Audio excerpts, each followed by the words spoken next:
బాగా రిచ్ అన్న మీరు? బాగా రిచ్ అంటే ఇందులో డబ్బులో?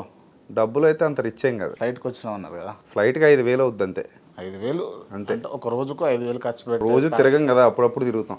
నెలకు ఒకసారో 2 నెలలకు ఒకసారో 3 నెలలకు ఒకసారో తిరుగుతాం. 3 నెలలకు ఒకసారి అన్నా 2 నెలలకు ఒకసారి అయినా ఒక 5,000 అవలీలా ఖర్చు పెట్టే స్థాయిలోనే ఉన్నారు మీరు. పర్లేదు, మా నాన్న చిన్నప్పటి నుంచి బాగా పెంచారు మమ్మల్ని, బాగానే ఇచ్చారు.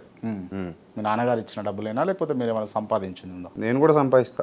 ఎట్లా? మీటింగ్స్కి అది వెళ్తుంటాను కదా. ఎంత ఇస్తారు మీటింగ్స్లో? అది వాళ్ళ ఇష్టం, మేము డిమాండ్ చేయం. డిమాండ్ చేయరు. డిమాండ్ చేసే వాళ్ళు ఉన్నారా లేరా మీలాంటి వచ్చేడు మంది ఉన్నారు. ఒప్పుకుంటారా దీనికి? అబ్బో, ఎందుకు ఒప్పుకోం, అందరిలోనూ ఉన్నారు ఇలాంటి వాళ్ళు. అంటే డిమాండ్ అంటే ఏముందంటే ఒక పద్ధతి ఉంటుంది కదా దేనికైనా, ఆ పద్ధతి ప్రకారం ఫాలో అయిపోతాం అంతే. అంటే ఏదైనా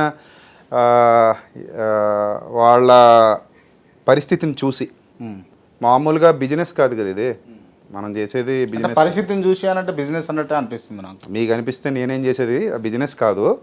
అంటే మన పాయింట్ ఆఫ్ వ్యూ ఎలా ఉంటుందంటే, ఒక వ్యక్తి ఏ ఉద్దేశంతో చేస్తున్నాడు, ఆ వ్యక్తి యొక్క ఉద్దేశం ఏంటి, అతని పరిస్థితులు ఏంటి, అతని స్థాయి ఏంటి, మనకు అర్థమవుతుంది కదా.